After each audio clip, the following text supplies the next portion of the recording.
안녕하세요. 2월 19일 금요일 아침입니다. 말씀과 함께 새롭게 여는 소망의 아침을 시작하겠습니다. 마이클 프로스트는 이미 그리스도인이 되었다 해도 우리는 복음에 거듭 침잠할 필요가 있다라고 이야기합니다. 사도행전 26장 13절로 23절까지 말씀을 통해서 어둠에서 빛으로 박해자에서 부활 증인으로라고 하는 주제로 함께 은혜를 나누기를 원합니다. 바울은 해보다 밝은 빛 때문에 엎드러져 예수님의 소리를 들었다고 왕에게 말합니다. 그는 주님께 순종해 이스라엘과 이방인들에게 복음을 전했고 유대인들은 바울을 죽이려 했습니다. 그는 그리스도가 고난당하고 죽음에서 부활해 모두에게 빛 되심을 증언한 것밖에 없다고 변론합니다. 바울이 다메섹에서 경험한 사건은 이미 9장과 22장에 언급이 되어 있습니다. 9장은 누가가 보고 들은 것을 기록하였고 22장과 오늘 본문인 26장은 바울이 직접 증언한 내용입니다. 바울이 경험한 빛에 대해서 9장은 빛으로, 22장은 큰 빛으로, 여기서는 해보다 더 밝은 빛으로 표현하고 있습니다. 바울이 빛의 밝기를 강조한 것은 자신이 예수님으로부터 받은 사명이 빛을 전파하는 사명임을 보여주기 위함으로 이해할 수 있습니다. 9장에는 아나니아와 관련된 부분이 아주 자세하게 기록되었지만 22장에는 간단하게 소개가 됩니다. 그런데 26장에는 아나니아가 전혀 나오지 않습니다. 아나니아를 통해 깨닫게 된 것을 생략하고 바울이 친히 주님으로부터 사명의 말씀을 받은 것으로 소개합니다. 이 내용을 비추어 볼 때 바울이 자신의 사명에 대해 한 번은 주님으로부터 받았고 다른 한 번은 간접적으로 아나니아를 통해 깨닫게 되었을 것으로 봅니다. 9장과 22장에서는 바울이 다메섹에서 구원을 경험하고 사명을 받는 두 가지 측면 모두를 기록하고 있지만 26장에서는 바울이 주님에게서 사명을 받은 것만 강조합니다. 바울이 다메섹 사건을 통해 구원을 얻게 된 것은 전제하고 주님으로부터 받은 사명에만 초점을 두고 소개하고 있기 때문입니다. 인생의 전환점이 되는 순간이 있습니다. 그때 우리는 누군가를 만나기도 하고 어떤 일을 맞닥뜨리기도 합니다. 바울은 그리스도인들을 박해하려고 다메섹으로 가던 길에 이러한 순간을 맞이했습니다. 정오쯤 되어 바울은 하늘로부터 해보다 더 밝은 빛이 자신과 일행을 둘러 비추는 것을 목격했습니다. 이 빛이 얼마나 밝았는지는 이때가 정오였음을 고려할 때 어느 정도 짐작해 볼 수 있습니다. 정오면 태양의 밝기가 최고점에 달하는 시각인데 이것을 능가하는 강렬한 빛이 나타났고 바울 일행은 이 엄청난 빛으로 인해 모두 땅에 엎드러졌습니다. 그 빛과 함께 들려온 음성은 사울아, 사울아, 내가 어찌하여 나를 박해하느냐? 가시체를 뒷발질하기가 내게 고생이니라 하였습니다. 가시체와 관련된 말씀은 로마인과 헬라인에게 잘 알려진 속담입니다. 이것은 신이 정해준 운명을 거스르는 것은 아무 유익이 없음을 의미합니다. 지금 그가 다메섹에 가서 하려는 일은 가시체를 뒷발질하는 것과 같은 행위로 주님이 주신 사명과는 정반대의 일이었습니다. 이 격언은 바울에게 대대적인 방향 전환을 요구하는 것입니다. 살아계신 부활의 주님을 만나 바울은 그리스도인을 박해하는 것은 곧 예수 그리스도를 박해하는 것이며 이제껏 자신이 헛되고 무모한 일을 한 것임을 깨달았습니다. 바울은 즉시 주님 누구시냐고 묻습니다. 바울은 그 상황에서 주님의 음성을 듣는 순간 빛 가운데 나타나 말씀하시는 분이 신적인 존재임을 직감하고 주님이라고 부른 것이었습니다. 그리고 바울은 주님이 자신을 선택하셔서 그분의 종과 증인으로 삼으신다는 말씀을 들었습니다. 주님께서 다메섹 도상에 나타나셔서 바울을 만나주신 목적을 말씀하십니다. 내가 네게 나타난 것은 곧 내가 나를 본 일과 장차 내가 네게 나타난 일에 너로 종과 증인으로 삼으려 함이니라고 하셨습니다. 내가 나를 본 일이란 다메섹에서 주님을 경험한 사건을 말하고 장차 내가 네게 나타날 일이란 이 사건에 대한 더 깊은 깨달음을 가리키는 것으로 보입니다. 주님의 종과 증인으로서 바울이 해야 할 사명은 유대인과 이방인의 눈을 뜨게 하는 것이었습니다.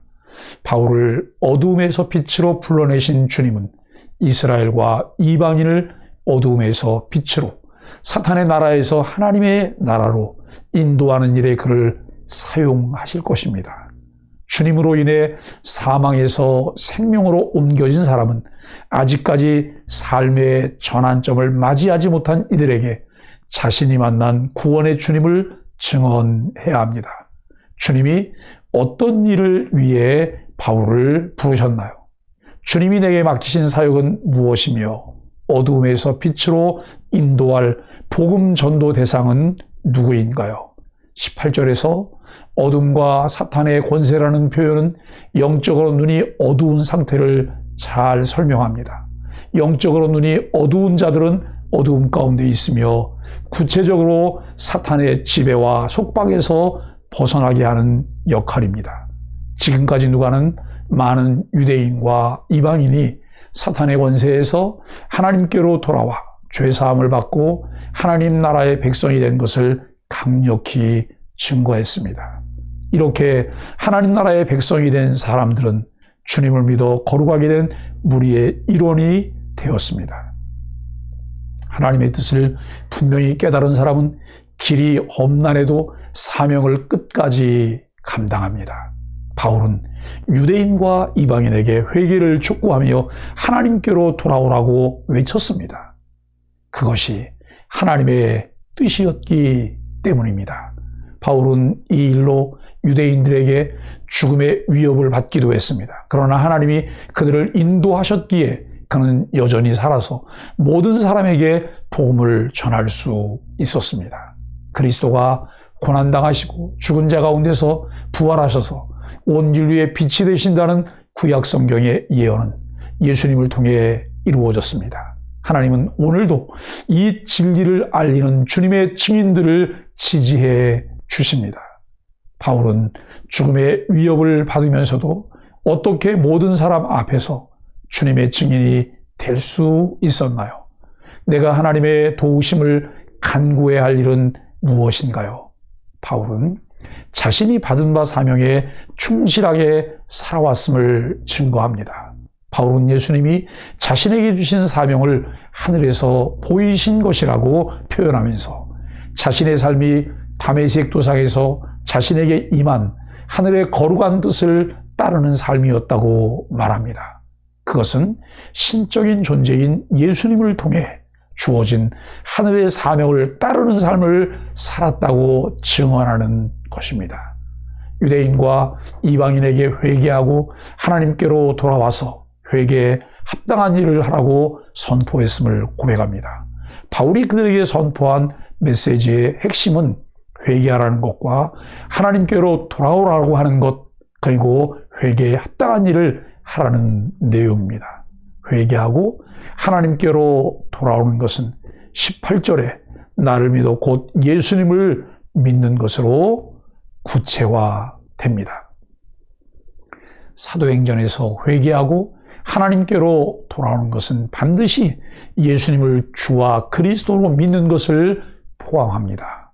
예수 그리스도에 대한 믿음을 떠난 채 하나님께로 돌아오는 회개는 불가능합니다. 그리고 회개에 합당한 일이란 예수 그리스도에 대한 신앙으로 표현된 회개가 참된 것임을 보여주는 열매를 말합니다. 22절로부터 23절에서 바울은 자신이 지금까지 회개를 선포할 때 주장한 내용을 세 가지로 요약합니다. 첫째, 바울이 선포하는 복음은 선지자들과 모세가 예언한 내용과 일치합니다. 둘째, 성경에서 반드시 되리라고 예언한 것은 바로 그리스도의 고난과 부활입니다. 셋째, 구약 성경은 그리스도께서 다시 살아나 이스라엘과 이방인들과 빛을 전하실 것이라고 예언했습니다. 결국 바울은 구약 성경의 핵심이 예수님의 고난과 부활이며 구약의 예언은 예수님의 구원 사건으로 성취되었음을 증거한 것입니다. 이러한 성취에 근거한 구원의 소식이 복음입니다. 바울의 사역은 성경의 모든 예언과 약속이 결정적으로 성취되었음을 알리는 사역입니다. 그렇기 때문에 바울의 메시지는 유대교 신앙에서 이탈하거나 빗나가지 않았음이 분명하다는 것입니다. 바울의 이러한 연설을 들은 사람은 누구든지 그가 유대인을 대적해 살아왔다고 단정할 수 없습니다. 오히려 바울은 유대교의 핵심적인 신앙에 충실한 사람이라고 인정할 것입니다. 사랑하는 소망의 가족 여러분, 바울이 어둠에서 빛으로 박해자에서 부활의 증인으로 살아간 이유는 무엇일까요? 예수 그리스도를 통한 하나님의 부르심이 없었다면 이 일이 가능했을까요? 바울에게 나타난 변화는 제대로 듣고 믿었기 때문에 가능했던 일이고, 바울이 당하는 박해는 제대로 알지 못하고 표면적으로만 알고 잘못된 자기신념을 따라 살아가는 사람들에 의한 것임을 깨닫게 됩니다. 왜 우리가 바로 알고 바르게 믿어야 하는지를 더 깊이 생각하게 합니다. 저와 여러분이 그렇게 살게 되기를 예수 그리스도의 이름으로 간절히 축복합니다. 함께 기도하겠습니다. 부르심을 받고 제 신분이 복음의 증인으로 바뀐 순간을 떠올려 봅니다.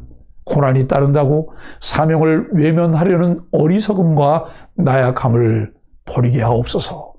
영적인 눈을 뜨고 빛 대신 주님을 만나는 은혜를 먼저 누린 자로서 어둠 속에 헤매는 영혼들을 주님께로 이끄는 일에 힘쓰게 하옵소서.